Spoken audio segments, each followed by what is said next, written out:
What's up? Welcome back to my channel, or for the first time if you're new, I'm Sylvan, and today I'm going to be reacting to Lord of Mysteries Episode 2. It's been about a week since I watched the last episode, but I have my full notes up and ready in case I need them. I've gone over them, and I'm very interested to see what we learn in this episode. Presumably, we're going to learn more about the Nighthawks, the nature of Beyonders, perhaps a little bit more about just, like, the kind of things that the Beyonders and the Nighthawks specifically fight against, get a better sense in general of sort of the structure of things, and ideally get a little closer to understanding what happened to Klein, Welch, and Naya. I suppose we just have to see what the episode gives to us, so feel free to like and subscribe if you enjoyed the video, leave a comment on your thoughts, consider becoming a channel member if you want to support me just that little bit extra, and let's get into this.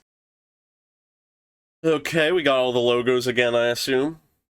Yeah, I'm very curious to see where this will go, because though the first episode absolutely gave a lot of interesting groundwork, realistically, the pace and tone of the show is going to be more established in this episode, maybe next episode, I feel like. What exactly the status quo is sort of what I'm thinking of, like, what we're going to find out here. Oh. Do we get this at the start of every episode? Bit of a Full Metal Alchemist type thing. Yeah, 22 pathways, weakest being sequence 9. Still very curious if you can progress along the sequences, or if you're locked in whichever sequence you are. Or if, like, you can have higher level sequences, and then the more powerful lower level ones can also be attained. Like, you're not locked into one, maybe? I could see that. God! I forgot how fucking beautiful the backgrounds are.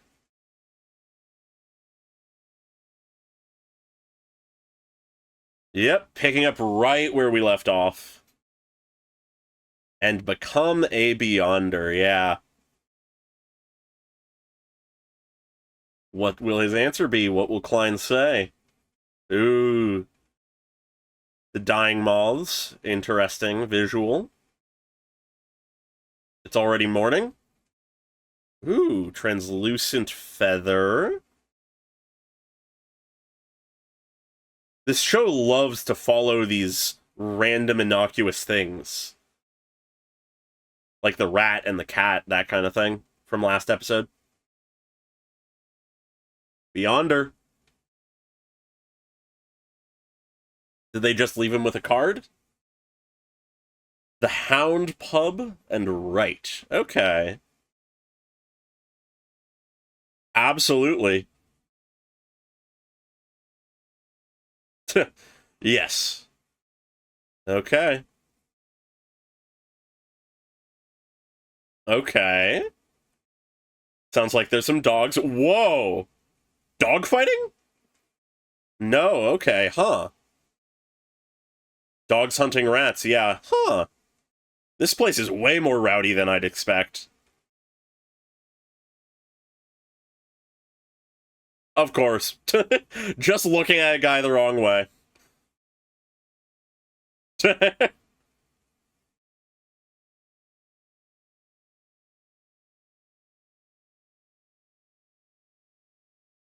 Ah?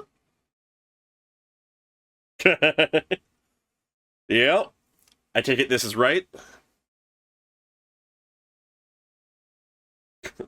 Alright, looking around a little. That guy's big. The way he was hunched there and still just as tall, if not taller.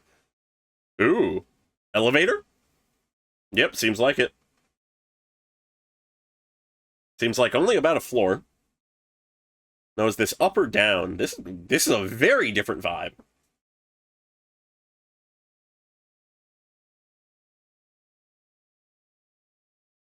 Yeah, much more pristine. Evernight Goddesses Nighthawk civilian staff, okay. Roseanne.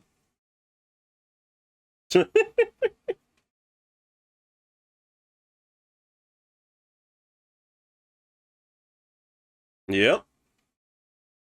New recruit. Hidden door, okay. Lots of security for this place. Leonard, okay. Oh, what? That went by way too quickly. Was that sequence 8 it said? So he is a Beyonder. I'll have to go back and check that. Hmm.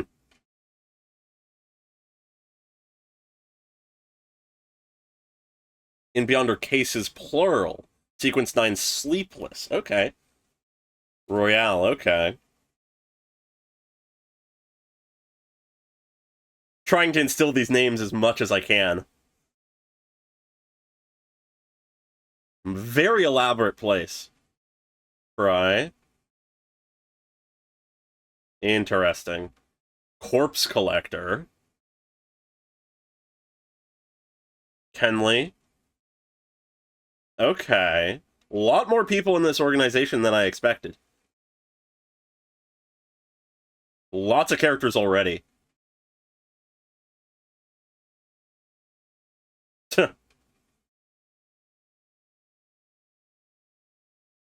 Maybe because he can manipulate dreams or time or whatever. Also, if he's a father figure, you know, yeah.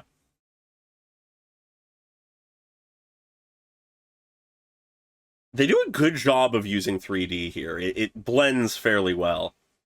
Even if I can pick it out. Big fucking door! Chanis Gate, okay. Watch station. Sequence 7, Nightmare. Yeah, dreams. Dreams.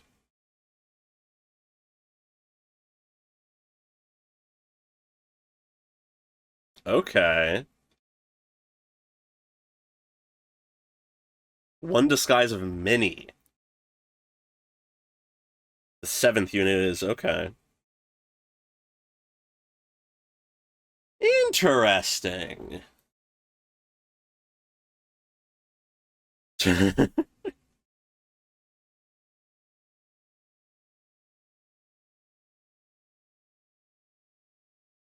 Losing control? Beyonder powers are not the kind of thing to be taken lightly, I assume.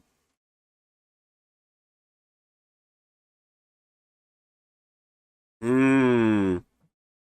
Full church vibe? Okay. Also a bit of a, like, gravesite almost. Yeah. Interesting. The Pioneers. Huh. Oh, what was that? Sort of like prayer. It wasn't a cross. Makes sense, it's a different world, but creation myth. Awoke from chaos. Okay. Became the universe. Very classic. Oh.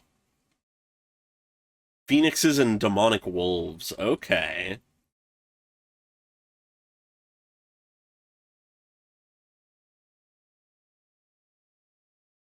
Ooh. Whoa.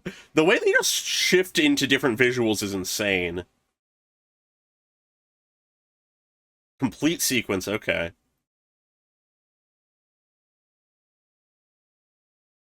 Interesting.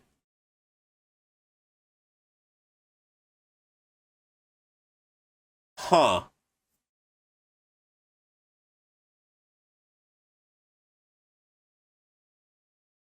Okay.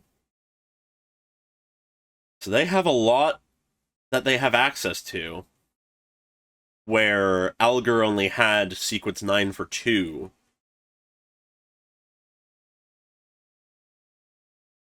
What's that expression? Just looking at the dead and grieving? He's the captain after all, he probably knows a lot of the people in here. Guardians. Miserable wretches. Huh. Okay, I can vibe with this.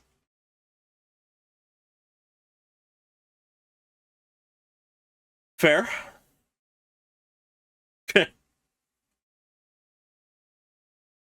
Seer sounds sort of like what you want, but they only have the one.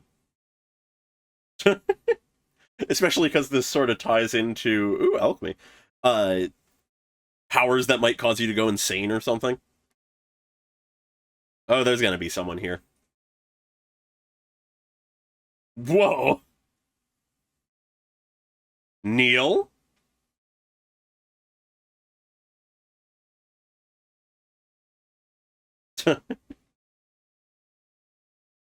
Okay. They really expected him to agree. Old Neil. Immediately put to work.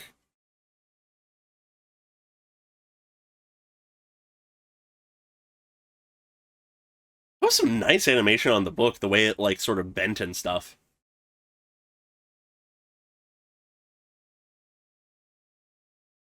Yep. We heard that before.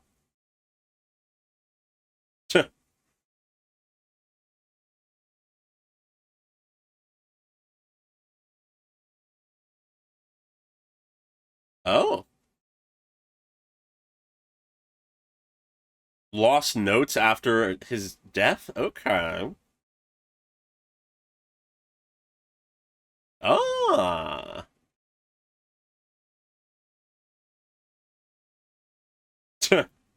Strange symbols. Something from Earth, I am guessing?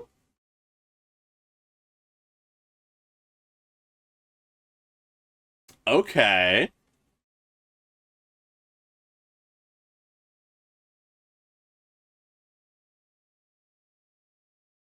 Yeah, yeah.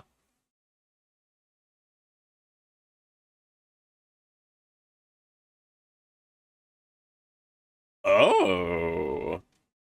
Whoa. The protagonist?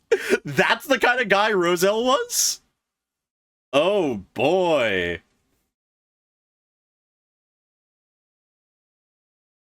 Ooh.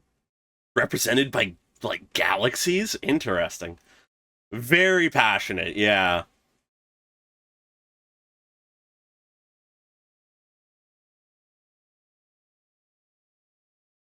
Acting?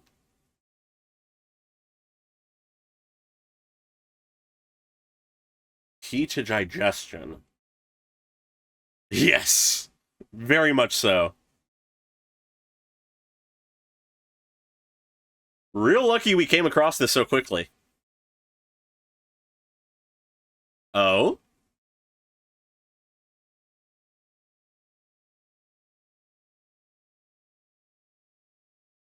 Apprentice, Seer, or Bandit?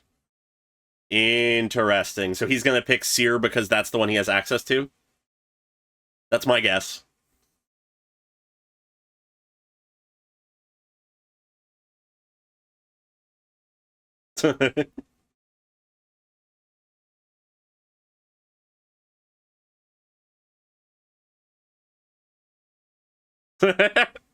In this case, maybe.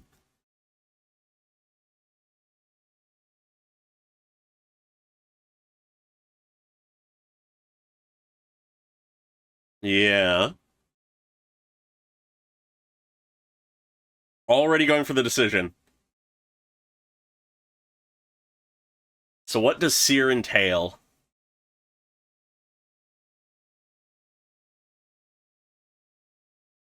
Yeah, but Roselle regretted not taking it.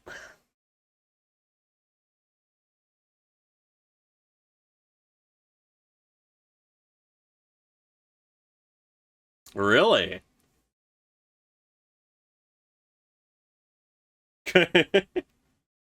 Okay. Sees a bit of himself in Klein. Okay. All right. Playing that into his character. Uh-huh.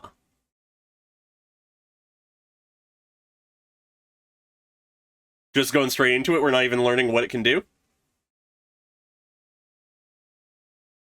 Ooh, getting some proper alchemy.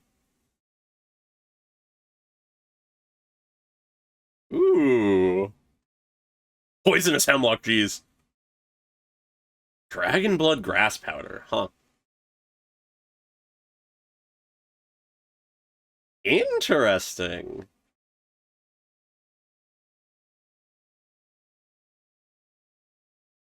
Cool to get the full recipe.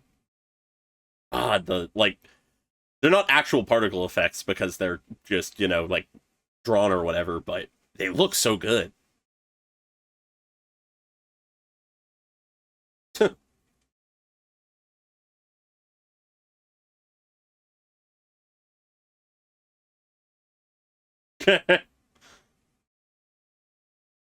To take the edge off a little.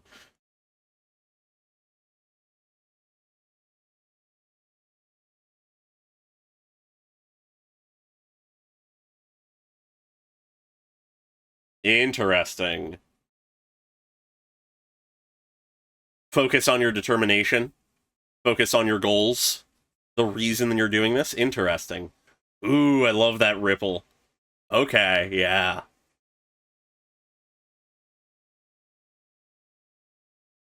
Be calm, be focused.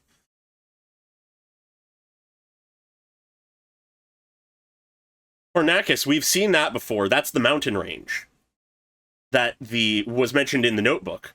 Flagrea, I don't think we've seen the name for unless I missed it.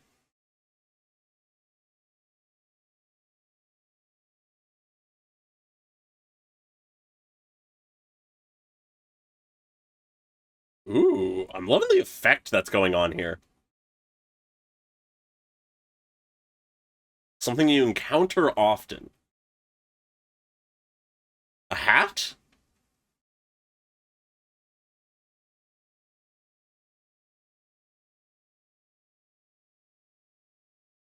Something that doesn't exist in this world? Something from his world? Oh? What is going on?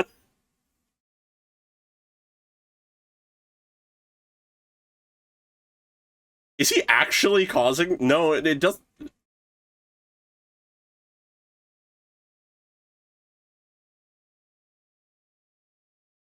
He's in the. Oh, what? Is he constructing like a missile or something? Ooh, only some people get a sense of something happening?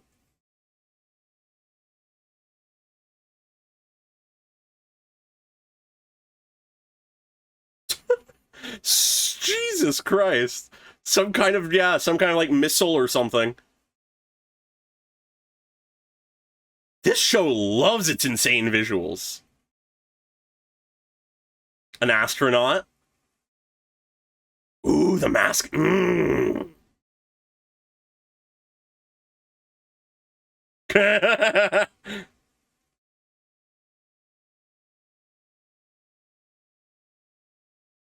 The entire world over this one? Interesting. A dog? Oh, whoa. That was cool. Like iris going into the pupil.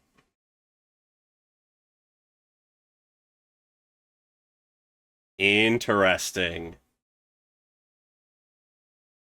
Is this just how he's gonna see forever now? Yeah.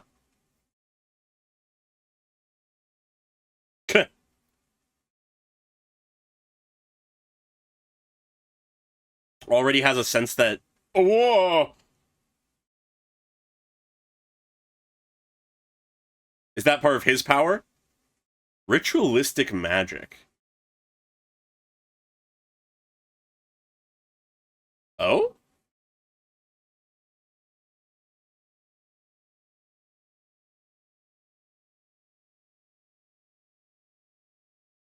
Interesting.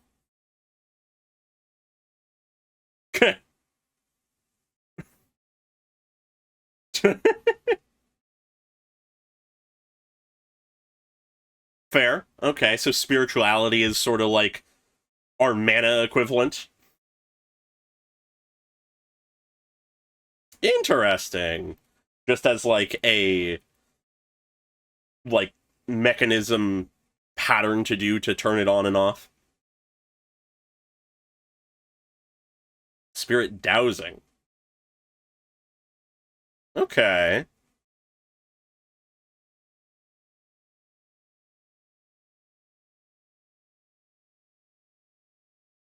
Interesting. Looks like a tower, like a tarot deck or something there.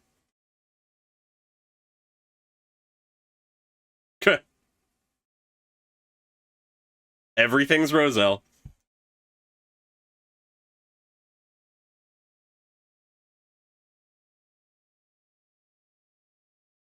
Agitation, okay. Fair.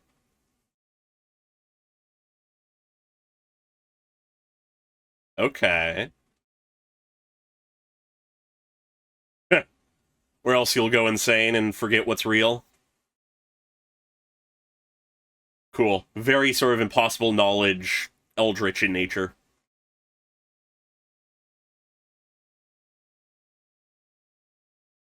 £12? Okay.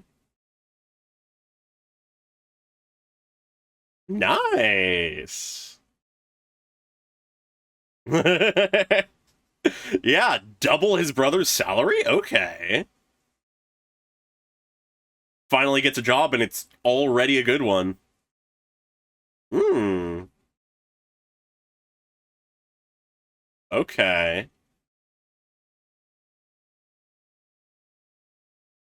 Trying to jog his own memory?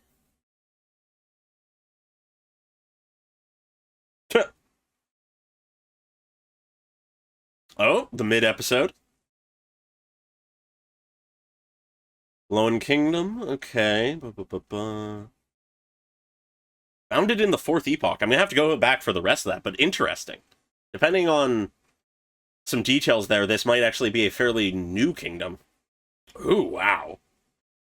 Once again, solid 3D shot. Kidnapped this morning.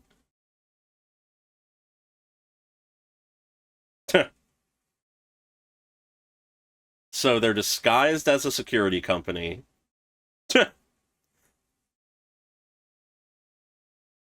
Fair. Get a spiritual sense off of, like, items they had, I assume? Ooh.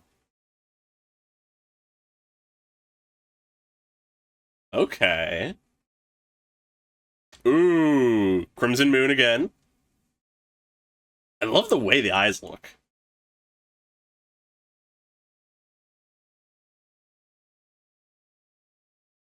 Already seeming to get a sense of the powers. That's cool.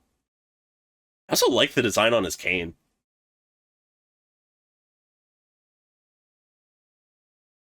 Oh?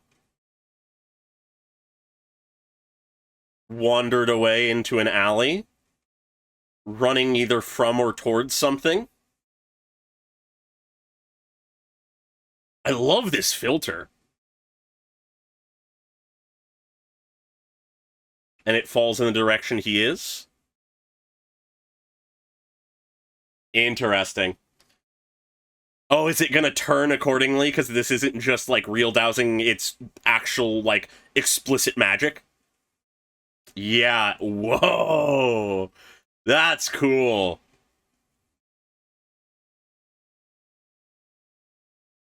Alright. I wonder how many other seers they have, if any. I forget if any of the other characters we saw were seers. Forward again. Interesting house. We're on Friston Street. Okay. Fairly big place.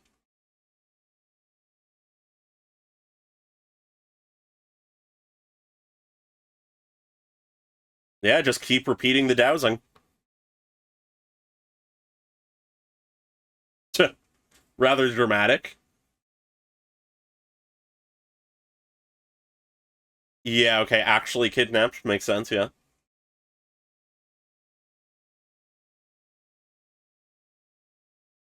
definitely putting a toll on him. Okay, he's not used to it yet.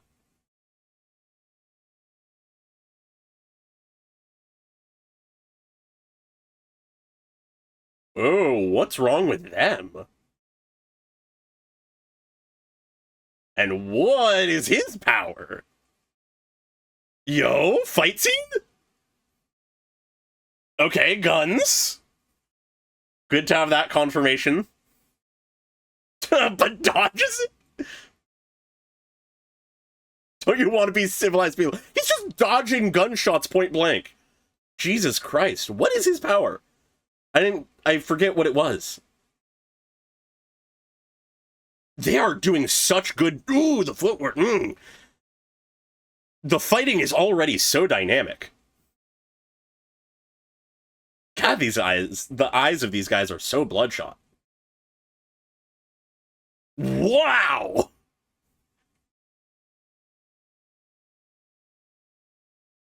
He is so strong.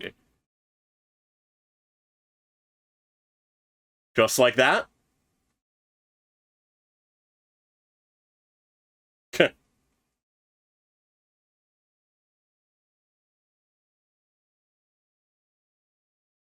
Regulars at the Hound. Okay, gamblers. That feather again. But now he can see it? Oh. It pops and they keep moving? Yeah, nothing ordinary about it. Something else is going on.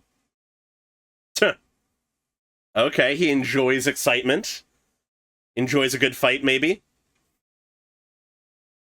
Oh, whoa. Okay, we got some Eldritch Horror. Whoa! I love the look of this thing.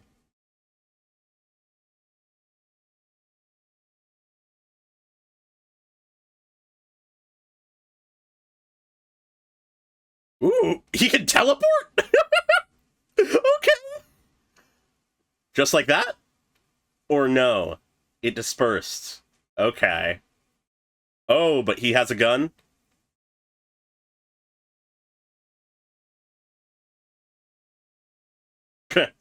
Though dispersed, he can detect it because he's a seer, I take it. Ooh, the gun and the cane? Cane pointing to the invisible where the gun is to, you know, shoot the thing? I actually love that visually. They're doing a good job of showing what his power can do.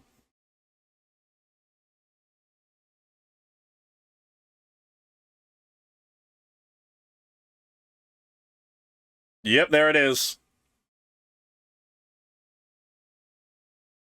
He looked away. Seems like he hit it. Okay. God, he is casual here. Hmm? Ooh. I love how amorphous this thing is.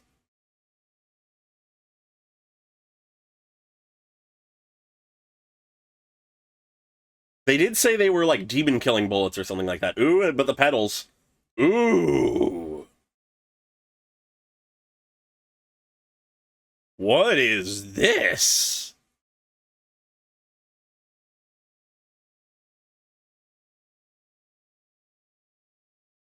Whoa. One thing is certain, and the rest are lies. Whoa.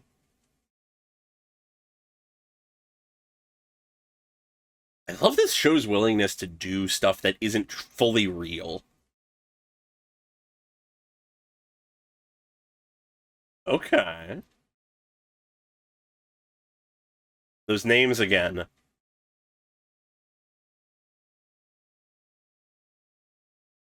Tuh.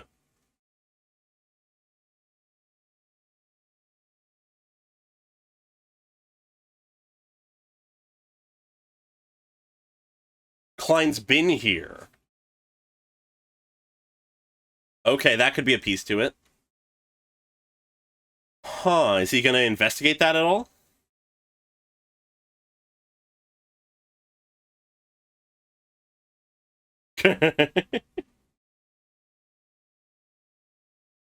Contaminated?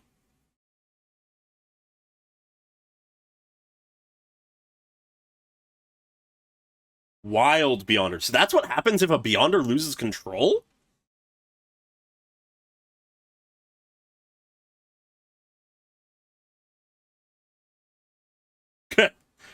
Fair.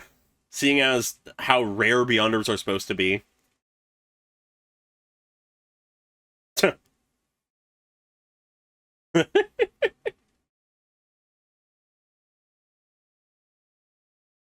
Oh? Really? A little bit, a little bit. I like him, though. Oh? Ooh. Interesting. Whoa, he's doing a good job of spinning that around.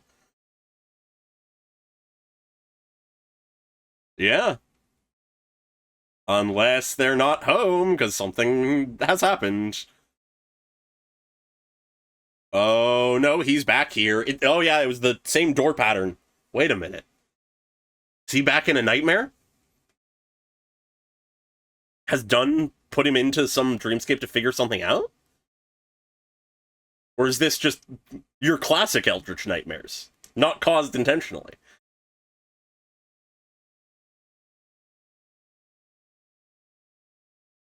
What's behind the door?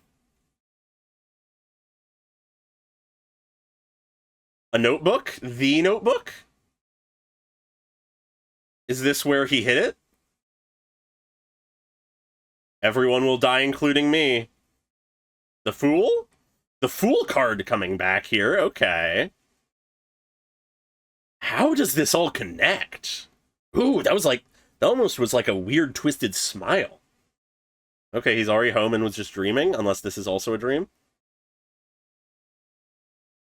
Yeah, is he just gonna go investigate it himself? Oh, that's the episode? There's definitely something after this, okay. Huh. Interesting. Okay. Well, we got a lot of information again this episode, but this actually does give us a lot more concrete of an understanding of a lot of things. I'll get into more detail once I've had the chance to, like, take some notes and stuff, but... Huh. I love so many of the visuals in this show. Even just like that. It's interesting. It feels like we only have an ED, I guess? No opening? We just have that, like, little lore thing at the start. I'm still so fucking curious what the clown has to do with anything.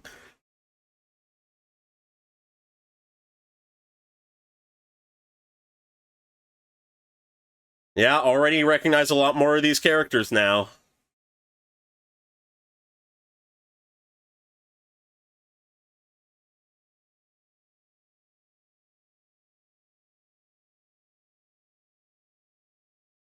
This show is very intriguing, I must admit.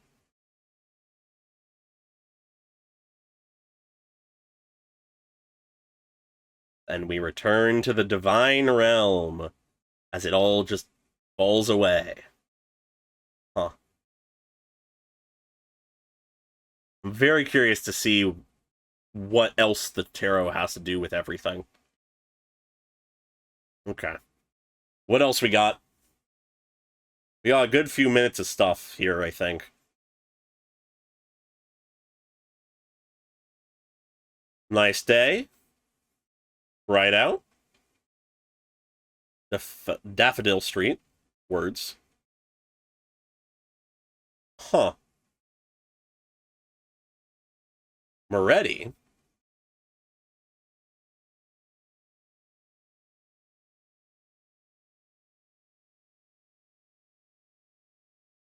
Benson? The older brother, I take it? Or, well, I don't know if they're older, I don't think. New home? Thanks to the new job? So he just immediately got him a new place.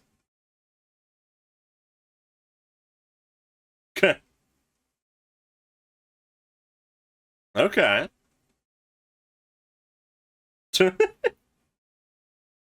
Interesting comparison. Yeah, moving up in the world massively.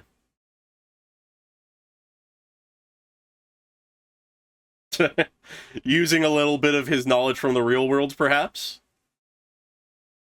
God, that food looks real. Oh? Ah, a proper suit? Nice. Ah. Ah, and there's a top hat.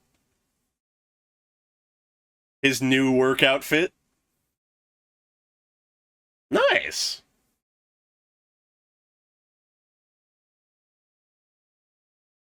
All right.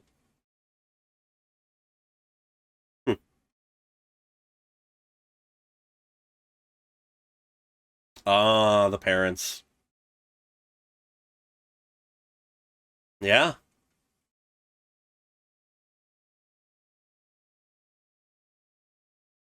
And getting them a new house. Obviously, it sounds like they're renting, not buying, but you know. Praise the lady, okay. Alright, so much like last episode, I have taken an excessive amount of notes. My note page has gone from about 6.5 pages to about 12 now. But I'm hoping that all this buildup of info and knowledge is going to, first off, just help me in the long term to remember a lot of details. It's already come up a couple times where names I definitely wouldn't have remembered have come up. But also I imagine that future episodes won't be this dense on info, because even if we end up having consistent mysteries to solve or that kind of thing, a lot of what I've been getting down is dates, names, even just how different concepts and mechanics of the world work, and presumably new stuff like that will thin out over time, which, though I'm enjoying sort of piecing together everything and picking apart all the details, I will appreciate if that slows down a little bit just for my own sanity. But nonetheless, to get into my thoughts and where I'm sort of at with this episode, I'm not going to go into quite as much detail as I did in last episode's reaction and analysis, just because a lot of what we got today was more so just logistical information, but there is still some stuff worth talking about, so let's get started on that. So first off, I'd say the two sort of main things we learn in this episode are about the Nighthawks as an organization and the nature of Beyonders to a degree, and those two things do sort of overlap in a few places, given that the Nighthawks are an organization made up of various Beyonders. So I'm sort of gonna jump between the two a little bit. First off, if I'm understanding things correctly, it seems like the Nighthawks are actually part of the police. They are a special division, specifically the Special Operations Department Unit 7. But Dunn does refer to the Nighthawks having various disguises, including the Blackthorn Security Company. So it is hypothetically possible that their role in the police is more so of one of these disguises, these roles that they can fit into so that they can do their work. But things are discussed a little bit more like that is their official role, but they use secrecy when necessary. But ultimately, regardless of what group they are officially a part of or consider themselves a part of, their ultimate goal is to try to resolve any cases related to Beyonders and Beyonder-related incidents. Hence why they seemingly were brought into the Welch and Naya scenario, because something abnormal was going on there. There clearly is something more than just a triple suicide going on, or double suicide, given that they don't realize Klein seemingly actually succeeded. But it seems like to keep up appearances with their disguises like the Blackthorn Security Company, they do also just do some more mundane work at times, as we see later in this episode. And this aligns with something that Dunn says at one point in the episode, being that the Nighthawks are guardians, and they are the pioneers of Tengen City. Very much they are sort of the protectors and guardians of humanity, at least in this area, against the horrors. But at the same time, he also refers to the Nighthawks as a group of miserable wretches constantly battling danger and madness, which that seems to tie into just sort of the nature of Beyonders to a degree, seeing as it much more now after this episode feels to me like Beyonders are these more eldritch entities, these more demonic entities, as it seems like they might be referring to them more so as, that through the analysis and synthesis of Beyonder materials, I believe they refer to them as at some point, humans have been able to unlock and tap into some of that eldritch power, but it seems to have sort of that forbidden knowledge quality to it of very sort of Lovecraftian style stuff as well, in the sense of a mortal tapping into this power from beyond is easily too much for most people to handle, causing them to go insane as they start seeing hallucinations, start losing their grasp on reality, and eventually can even transform into eldritch beings, demonic beings. And potentially tying into that, there's this one room that we go into in this episode with Dunn when Klein, first becomes a member, where he's showing him the essentially graveyard or monument to all of the dead Nighthawk members, all of the dead Beyonders. And he mentions that most of them have died due to Beyonders who lost control. First off, we don't know if he's implying that they themselves lost control, or if in combat with Beyonders who lost control, because that very much seems like it is a possibility, seeing as what we ran into in the latter half of this episode was a rogue Beyonder who lost control trying to kill us, or rather Klein. But what I also find sort of curious about it is either the Nighthawks are a very, very old organization, or they have a very fast and concerningly fast death rate for any of its members, because the amount of candles and headstones that were in there was quite a few. If this organization has only been around for a few decades or even 100 years, that is still a lot of people to have lost. But of course, the mention of them being the pioneers of Tengen City also gives me the idea that it probably is a fairly old organization, but we don't know for certain. There's a lot of timeline stuff that is still fairly loose, though we do actually get some info there. Between the midpoint lore blurb and the stuff we get about Roselle, we do actually get a little bit more concrete of a timeline for some stuff. First off, we learn that the Loen Kingdom was founded around the end of the Fourth Epoch, which sort of implies that either the kingdom is incredibly young, like 150 years kind of young, or the Fifth Epoch has been going on longer than I guessed in last episode. I feel like it is much more likely that this kingdom has been around for probably more like 200, 300 years at least, and evidently not founded by Roselle Gustav, because his last name is Gustav, and in that lore blurb, we have it mentioning that it was founded by the Augustus family, I believe. But then, speaking of Roselle, we also get some more details of when he was around. Obviously, he had an entire lifetime of being around, so the exact date to be pinned down is sort of rougher, but we at the very least in this episode get a concrete date of that he was around and active in the year 1184, which where before we had things sort of pointing to him being around about 100 years ago, that points to him being around actually closer to about 150, even a little longer. But it is possible that that date is actually from fairly early on in his lifetime or story, and the main marks on history he made were a few decades later. Something like that, maybe. But either way, we have that concrete date, with the modern day being in 1349. Like I said, it puts it at about 150-ish years, a little over. And while we're talking about Roselle, he is certainly a character. We get a lot more of him here, thanks to getting access to a bit of his diary. First off, we get pretty much explicit confirmation that he is a transmigrator, even though it was already very obvious. His diary is written in simplified Chinese. But on top of that, it seems like he was a very sort of flamboyant and passionate person, the kind of person who was deeply aware of his role in the world, or at least his perceived role.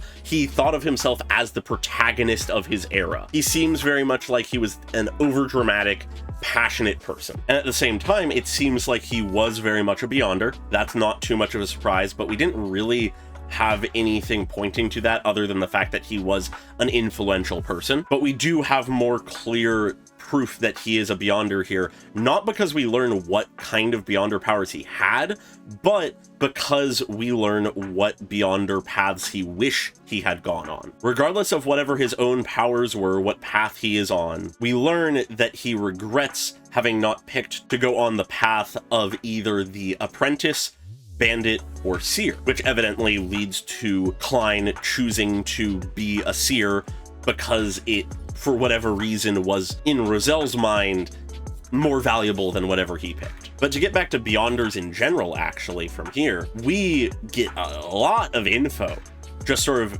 both implied and explicit in this episode about them and how they work. First off, we get more explicit confirmation. Yes, the sequences are just a power level type thing where you are on the path, where the paths are more distinctions of what kind of powers you have. And in that, we get the names of several paths. But interestingly enough, it seems like also each sequence in a path has names of its own.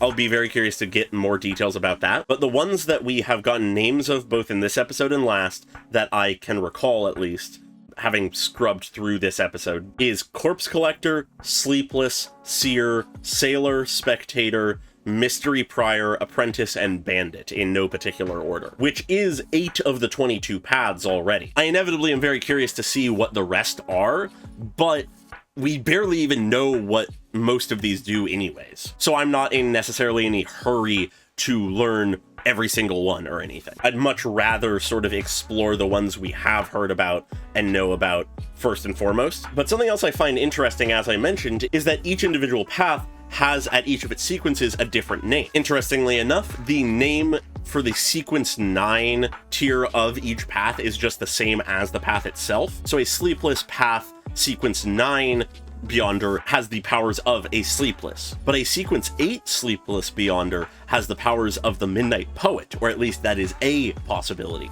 I don't know if it's the only option for what kind of powers a Sleepless at sequence 8 has, or if there are sort of options almost. But until proven otherwise, I'm going to assume it's just sort of the one you go down the list, sort of. And then finally at 7, you have Nightmare. Evidently, these are represented in all of the characters we meet. We get a good few of these. Sleepless being, though, the only one that we see more than the sequence 9 for, which is interesting. It makes me very curious to learn what the other names and abilities of the more powerful sequences are between all of the different paths. But to hone in from there back onto the Nighthawks, we get quite a few characters. And between all of them, including Klein, they all represent the 4 paths that evidently the Nighthawks have access to, being the Sleepless, Corpse Collector, Mystery Prior, and Seer. They apparently have the formulas for every sequence of Sleepless, which is very interesting. I have some thoughts about that. And it's implied that they have at least more than one for Corpse Collector and Mystery Prior, but they only have sequence 9 for Seer. But the reason I'm intrigued by them having every formula for each sequence of Sleepless is that we only see up to sequence 7, being Nightmare, which is what Dunn has. It's possible there are members that are even higher ranking than him. He's the captain, that doesn't mean he's the boss, that have these higher ranks. Or it's possible that it's not as simple as just knowing how to make these potions and imbibing them, but rather a question of if someone can handle that power. And so though they have the formulas for all the way up to sequence 1 of Sleepless, the most that even Dunn, the captain, can handle is 7. That's sort of the vibe that it gives me right now. I could be entirely wrong about that, but that's sort of what it seems like to me. And it seems like for the most part, most members of the Nighthawks are Sequence 9, and it's only the more notable members that get higher than that. Because unless I miss someone, we only get 2 characters in the Nighthawks specifically stated to be more powerful than Sequence 9, being Dunn and Leonard. Dunn being at 7, Leonard being at 8. Everyone else that gets explicitly told to us what their sequence is 9, most of which being Sleepless, which isn't surprising. It's the one they have the most for, and it's the one that they probably understand the best. They have the best mentor figures for, because the captain and one of the most powerful inspectors is on the path of Sleepless, so it would be easier to follow. But we do have 2 people that we've met explicitly mentioned to be following the 2 paths that are not represented by the rest of the people or Klein. We have Frey, or Fry, who is a Sequence 9 corpse collector, who I'm sort of intrigued to get more on. He seems like he could be a very interesting character, given like he was seemingly examining a corpse or something, which lines up with the name, but he also was described by Roseanne as a actually fairly kind person, so I'd be curious to get more with him. And then we get Old Neil, who is a Sequence 9 mystery prior. And I like Old Neil. He's cool. I like him quite a bit as a character. He seems like a nice old man, knowledgeable, fairly down to earth despite the nature of everyone in the Nighthawks delving into eldritch knowledge or whatever. But then when it comes to all of the other members that we meet that are Beyonders, I'm curious to learn more about them as well. I'm not sure how much this show is gonna try for ensemble cast, or if this really was just them throwing a lot of names at us that we'll just not really need, but they'll come up occasionally. But we get quite a few characters, and I want to make sure I have their names in case they're important. We get Kenley White, who seems to be the other sort of rookie. He's been around for 6 months, still gets nervous, definitely is sort of the rookie of the group. We get Royale Radine, I'm guessing is the pronunciation, who seems to be a much more sort of silent type. I'm interested to see what her deal is to a degree if possible, but she doesn't give much, and she was only there for a very brief moment. And then other than Dunn and Leonard, who we already met to a degree, we have a couple people affiliated with the Nighthawks who are not Beyonders, being Mr. Wright, who seems to be the bartender of the Hound Bar. Seems like he's probably civilian staff who is sort of like the secret doorman of sorts to the main base, where Roseanne is the more sort of clerk and secretary almost. Both of them seem neat. They left good impressions. Mr. Wright is just a fucking big guy, where Roseanne is much more of just like an actual sort of chatty but a little awkward person. I haven't quite decided if her sleeping on the job is meant to show her boredom or laziness, because it's possible she's just not used to people coming through all that often, or it could be that she is just lazy. Either way, she seems nice. She seems to a degree, view Dunn as a bit of a father figure, which is interesting. Klein picks up on that. She doesn't deny it when he sort of offhandedly implies it. It's interesting. We have an interesting little group here, but I feel like I would be wrong in not mentioning the main sort of 3, or at least I assume main 3, being Leonard, Dunn, and Dally. We didn't see any of Dally this episode. She showed up at the end of last episode, and technically the very beginning of this episode, because it was a rehash of the very end. But based on the little bit we know about her and what we learned in this episode, I would not be surprised if she is actually like a Sequence 8 on the path of Corpse Collector or something like that. Maybe even Sequence 7, but I would guess Sequence 8. The main reason I say that is because we don't fully know what her powers are, how important she is, that kind of thing. But we did have that one line about her being more comfortable around corpses than men or whatever, which inevitably makes me associate Corpse Collector. Pretty obvious there. One thought I was having is because she was doing mind stuff in a dream like Leonard was, that it's possible she is also a Sequence 7 nightmare on the Sleepless path. But I feel like if that was the case, Dunn wouldn't have had a reason to bring her in when he did. He could have just done it himself. And also her powers don't really line up with what we saw from Leonard for Midnight Poet. So I'm guessing it's probably either another Sequence 9 Corpse Collector or Mystery Prior, or a Sequence 8 of Corpse Collector. And Sequence 8 for Corpse Collector is sort of my personal guess. And because of that, I would sort of expect her to be sort of one of the more powerful and influential people in the organization, hence why I say the core 3, because we more explicitly have Leonard as a Sequence 8 on the Sleepless Path for Midnight Poet. He is definitely a bit more of a character. We get more of him explicitly in this episode than most characters, and he is definitely powerful. He is definitely the character who fits Powerhouse as a role the most of anyone we've met. His powers are sort of a mix of things, it seems like. He can teleport, he seemingly can, like, put people or things to sleep through, like, evoking poetry, almost, it seems like. Hence, Midnight Poet as the name.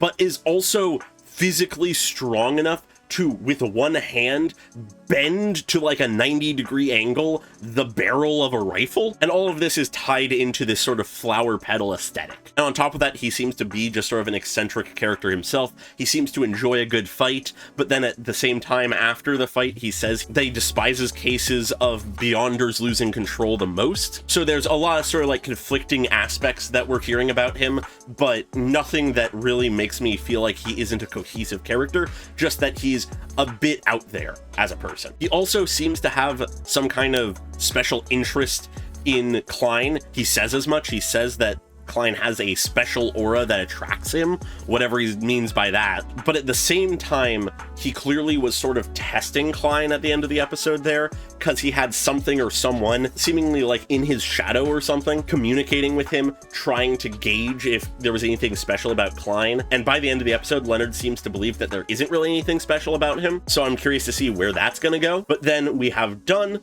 who seems to be a legitimately kind and sort of caring person, very much that sort of father figure type, someone who mourns the dead, cares for the living, and protects those who can't protect themselves, is sort of the vibe that I'm getting from him. And he is also, just by sequence, the most powerful person we have met so far, explicitly so. Obviously, Klein has his weird powers relating to the luck ritual and the divine realm, which we don't fully understand what the nature of those are yet, if they're Beyonder powers, if there's something else. I forgot to mention it in the last episode's analysis, but I did notice last episode that when he had woken up from the dream realm, you briefly could see on his palm 4 dots that faded away quickly. And I jotted down in my notes that maybe that's a signifier of sequence 4 in some path, but he hasn't imbibed any potion or anything. So either that is something else, or he somehow has bypassed the requirements of becoming a Beyonder, or Klein did something before dying to become a sequence 4 Beyonder. Either way, that's just sort of like some theory stuff, but as far as we know currently, outside of the abnormalities of Klein, Dunn is the most powerful, quote-unquote, person that we have met. But before we move on from the Nighthawks entirely, I do actually have one thing related to them and the Beyonders and their capacity to make people Beyonders that I feel like is sort of a worthwhile acknowledgement, which is sort of the implied capacity for people to become Beyonders, the accessibility of people to get potions and formulas, because we had it stated by Alger last episode that the main ways to become a Beyonder are to join an organization like the Nighthawks, or to get in the good graces of a millennium older royal family, but that he also had a couple formulas for Sequence 9. And then in this episode, we have the implication of there being people who manage to get their hands on potions that aren't part of these organizations, that Leonard seemingly referred to as wild Beyonders, that he claims are sort of destined to lose control. And it makes me wonder, is Alger one of these wild Beyonders? We don't know any of his affiliations or relationships or anything, so it's hard to say where exactly he lands.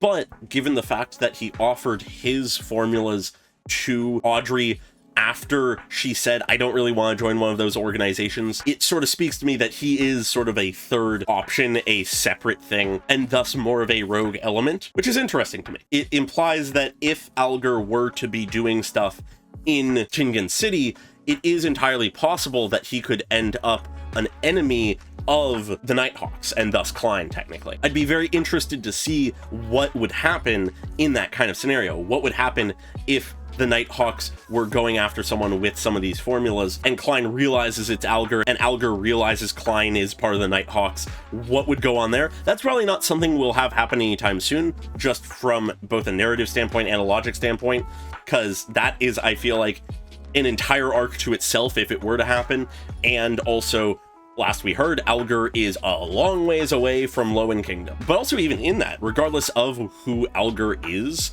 and what his connection to any organizations are, it does do a good job to show the difference in accessibility to the Beyonder formulas by the fact that him being seemingly independent has only 2 Sequence 9 formulas, where this established organization that is made up of Beyonders has an entire line of sequences, plus a few from 2 others, and a Sequence 9 for a 4th. They just have access to so much more, which makes sense to me, but it's cool to sort of acknowledge. But beyond that, I'm going to try to sort of wrap up things here at this point. The last couple things I sort of want to acknowledge are a couple just sort of character things, as well as sort of 2 lore plot things. One is, it seems like Klein has been to the same place that we have the one fight at the end of this episode, and that it might have a clue to where the notebook is. Klein says as much at the end of this episode, so presumably that's what we'll be getting into next time. Just interesting that he sort of had these weird sort of premonition, vision, nightmare dreams type moments related to that. On top of that, in that, as well as when he first got his seer powers, we had 2 names mentioned, being Hornakis and Phlegrea. As far as I can tell, we haven't heard the name Phlegrea before, but Hornakis is the name of a mountain range that was written about in Klein's notebook. We didn't get really any details other than that maybe there's something at the summit of the mountaintop, but I just sort of caught that and want to hold on to that a little bit, because I don't know what it means, how it relates, but it does seemingly in some way. And then the other sort of lore plot thing I want to touch on is those sort of like translucent, glowing, invisible feather things that we see twice in the episode. Once early on, that it just lands on a stone, and then we briefly see it again as we're seeing visions of Elliot, the one kid that got kidnapped, seemingly noticing it in the alley and going towards it and then disappearing. And then the second time we see it is one falls into the room that Leonard fought the 2 gambler kidnappers and then bursts and seems to be the cause of why the 2 of them transform and merge into this sort of demonic eldritch horror. So clearly that's got something to do with sort of the dark forces at work here. We don't really have much info on them, but it's just something I wanted to sort of touch on as keep an eye out for invisible feathers. It is definitely something, even if we don't know what yet, and it is related to whatever is going on. Beyond that, though, there is quite a few other things I could touch on, but for now, I'm just going to sort of acknowledge some character relationship stuff. Mainly from Klein to other people and other people to Klein. First off, Klein thinks that Leonard is just a weirdo, which I think is funny. I'm very curious to see how their relationship develops, if they come to respect and trust each other, or if Klein continues to think he's weird and Leonard continues to be sort of suspicious of him. Old Neil seems to get along quite well with Klein, is seemingly sort of impressed with him, surprised by him often, but also sees a little bit of his younger self in Klein, which I like. Sort of works well as a sort of older mentor figure, a bit of a father figure potentially. And then finally, Klein has sort of this interesting moment in the after credit scene with his siblings, quote unquote, because, you know, he doesn't fully see them as his own siblings, I don't think, seeing as in his internal monologue, he refers to them as Klein's siblings. But we have this moment at the end of the episode when Benson pats his head, he looks at them and for a moment is reminded of his parents. And I'm not sure if that is meant to be implying that he sees something of his old family in this new one, or if it's more so about him seeing how close this family is and him being reminded that he needs to get back to his old family. Either way, it definitely seems like he is becoming more invested in the Moretti family. Other than that, though, there's a lot of little details I could get into, and I have barely touched the scene of Klein getting his powers, which was a whole insane thing, but I barely comprehend fully what's going on there. I have some thoughts about it relating to if any of what was going on there, of the imagining the things that don't exist, if that at all ties to how powerful he can become or not. But I think I'll sort of save those for myself for the time being and bring them up if necessary in the future, just because I want to keep this at least vaguely succinct. But otherwise, most of the other like smaller details I believe I have in my notes, so don't worry about me having like missed things even if I didn't mention them. I have just about every name and place and concept that you could think of somewhere in my notes, even if I don't ever bring them up or forget about them. They're somewhere in here. But with that, I think I will call things here. Feel free to like and subscribe if you enjoyed the video, leave a comment on your thoughts, and very special thanks to all of my channel members, being Desaize and Pokelove 101 at the normal tier and Kondo Nano at the cool person tier. Really appreciate your support as always, and I hope you all have a great day. Bye-bye.